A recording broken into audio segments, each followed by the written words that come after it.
Hi there.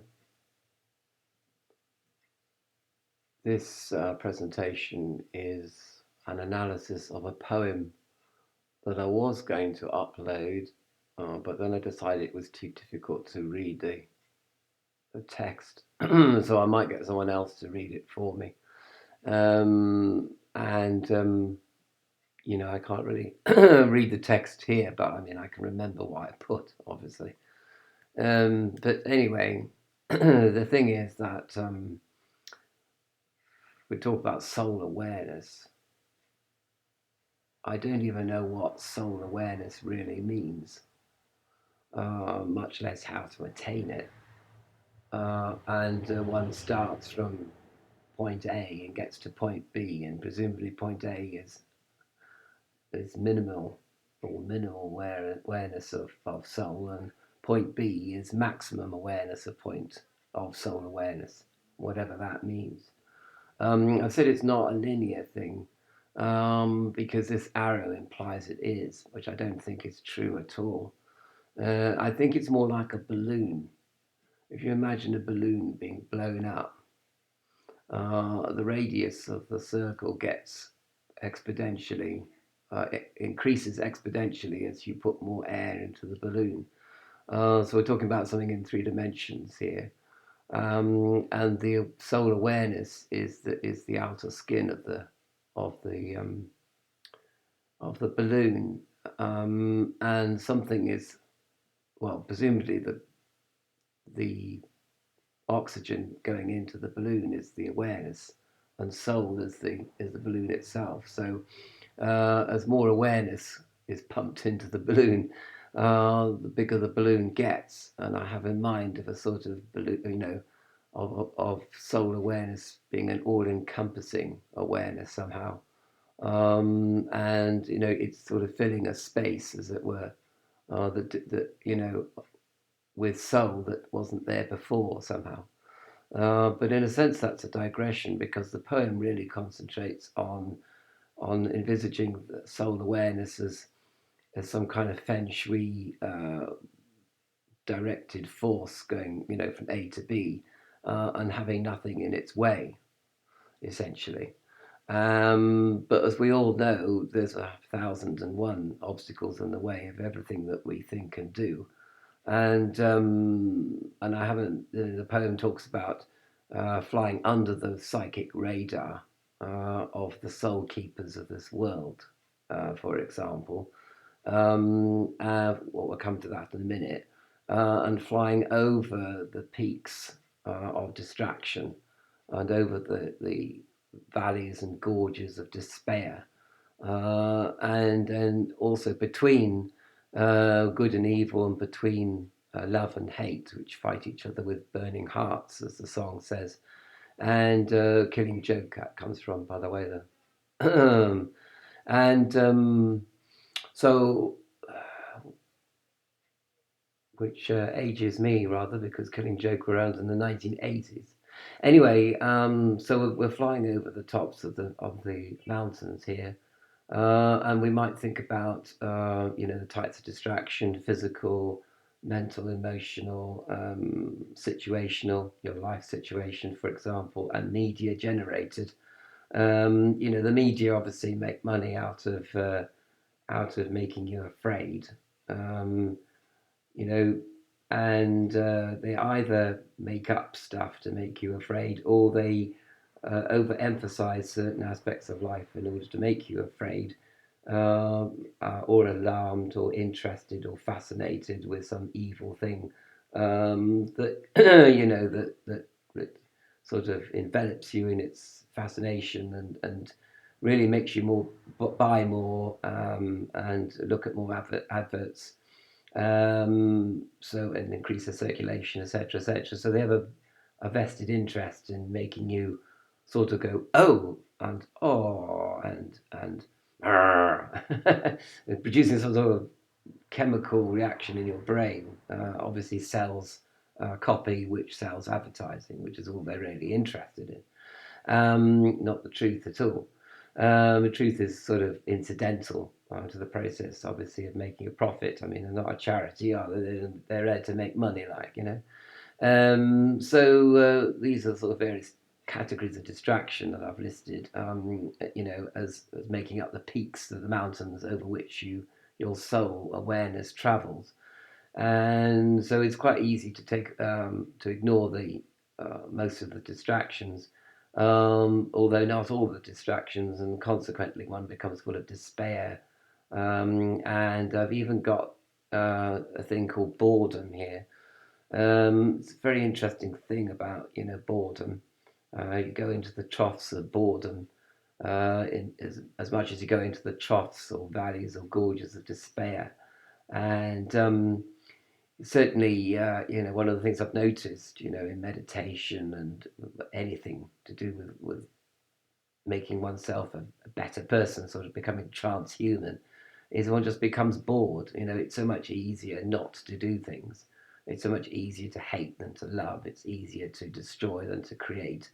It's easier to let everything go rather than preserve the status quo within yourself. And it's easier to come as, couch potato than actually do the work, the hermetic training that is supposedly required. It's almost like you begin to train your mind, and then a sort of mental residue begins to build up. Whereas you really just want to go out and I don't know, smash something up or pick a fight with someone or get pissed or high or stoned or drunk, or all of those above. Just because you're sort of bored of being good, really. you, you're bored with being positive. You want to be a bit negative. You know what I mean? So this kind of negativity residue builds up, I suppose, as a reaction to the brain wanting to train itself and to produce a kind of distance between thought and action. But you kind of get bored of that and just want to go acting, acting out, acting up, acting, and generally winding people up and making other people's lives a misery to kind of suit your own misery that's inside, So I have a lot of that. So I mean, recently I can't meditate and I can't do any of the contemplations I was doing because I'm bored with them, because I can't get anywhere with them. Um, and somehow I've defined what the destination of these contemplations and meditations are, which of course is the root of the problem, isn't it? Because if you define something and then you can't meet that definition, then you obviously go into despair and frustration and fury and boredom, and you just give the whole thing up. Do you know what I mean? Basically, you've got to use meditations without any end in mind. And people say, "Why are you doing it?" And you don't know why you're doing it. You just do it. But then, if you don't know why you're doing something, you also get bored with not knowing why you're doing something. Is it just sort of, just an empty ritual, like a sort of obsessive compulsive disorder kind of activity? So it's a problem, really.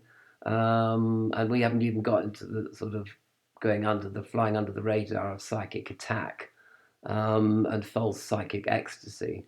Because sometimes, you feel like you're getting somewhere in life, and that's probably usually it's a false kind of feeling.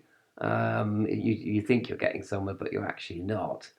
And as for psychic attack, you can be very careful what you say here, because it's partly, if there are demons out there. For example, I have discussed whether Facebook has addiction demons attached to it, and they use black magic in order to make you addicted. But obviously, if you've got an addictive personality, then the demons do have to have pretty much very little to do or nothing to do to make you addicted to Facebook. And so, in a sense, there aren't any demons on Facebook, really. It's the demons inside you that you're projecting onto Facebook, which are making you addicted to Facebook, you see. Or maybe they really are demons of addiction associated with Facebook and put there deliberately by black magicians who are operating Facebook, or they've been hired to do various psychological tricks to make you stay on Facebook in order to have contact with the various adverts that are going on, advertising campaigns, from which, of course, Facebook make them their only money.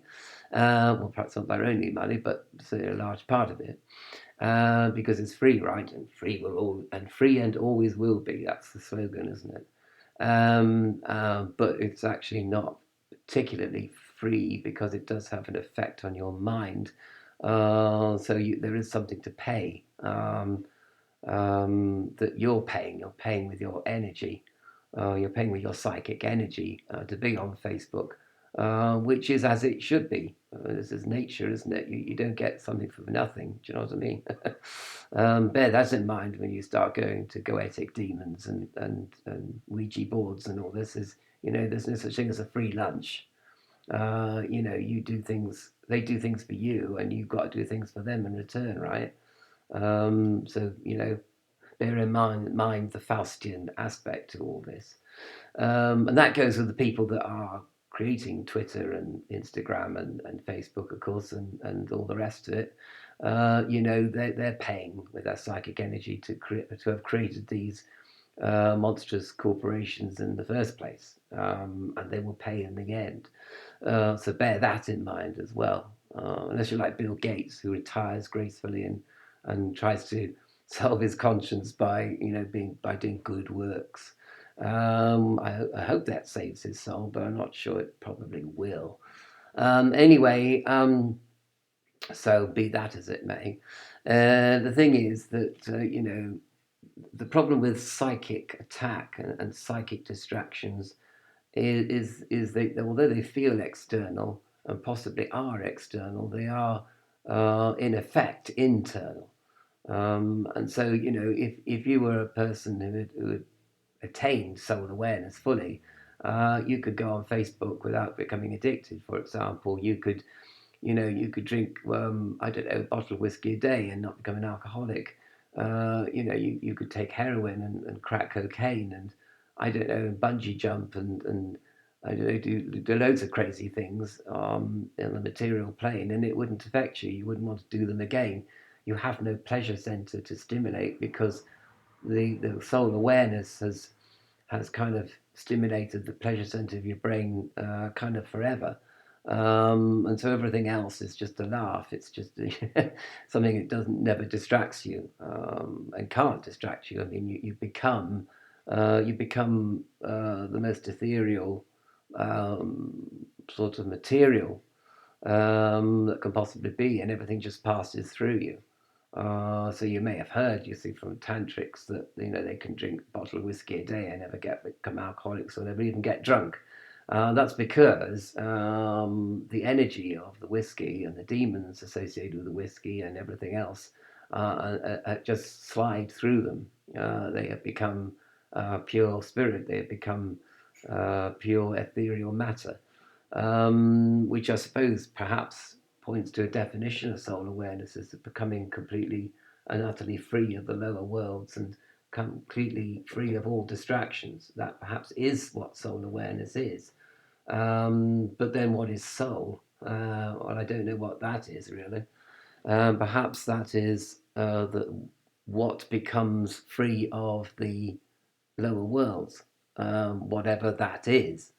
And if you could define it, perhaps you're then becoming distracted by a definition of something which defies definition and which is only going to lead you to go a bit crazy in the head if you try and define what soul is and what God is and all that, which would itself then distract you if you hadn't reached soul awareness.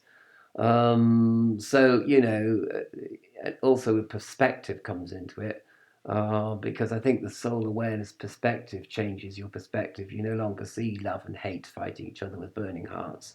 You no longer see love and hate as being something which are on just two sides of the same coin, because you haven't got a coin anymore. Do you know what I mean? You're not talking about coins anymore, and coins, of course, in tarot are symbolic of matter, but you're not talking about matter anymore. So love and hate, cold and warm, light and dark, all the binary categories are dissolved into into not nothingness, but something else entirely.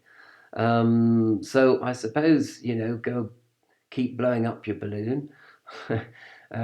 Keep trying to expand the balloon. You will find that people will prod their fingers into your balloon and try and squash it back. But because you're pumping awareness into that balloon, their efforts to stop the balloon from expanding will come to nothing, and they're just wasting their time and being miserable people for absolutely no reason at all. They're just hurting themselves by trying to hurt you, and ultimately destroying themselves perhaps by attacking you, as it were, psychically or physically or situationally or in terms of media generation or whatever. So, as I say, all I can advise really is carry on blowing up your balloon, but obviously don't get yourself, tired in the process of doing it. I think people like me tend to go at things too hard, and they're blowing up the balloon really hard and getting themselves all sort of out of breath. And then they stop blowing up the balloon because they're out of breath. Whereas if they did it sort of gently and but persistently, they would eventually blow the balloon up to its full extent and attain soul awareness by that metaphor.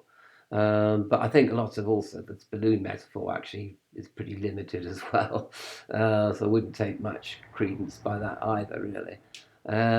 So, softly, softly, catchy monkey, I think, is possibly the conclusion one must come to with regard to attaining soul awareness and not being distracted psychically, physically, emotionally, or mentally, or situationally, or distracted by other people and all their baggage that they're carrying around, uh, with which they want to share with you, which you would rather they did not share with you because it's nothing to do with you. It's their journey, and they've got to make it on their own, as you have, of course.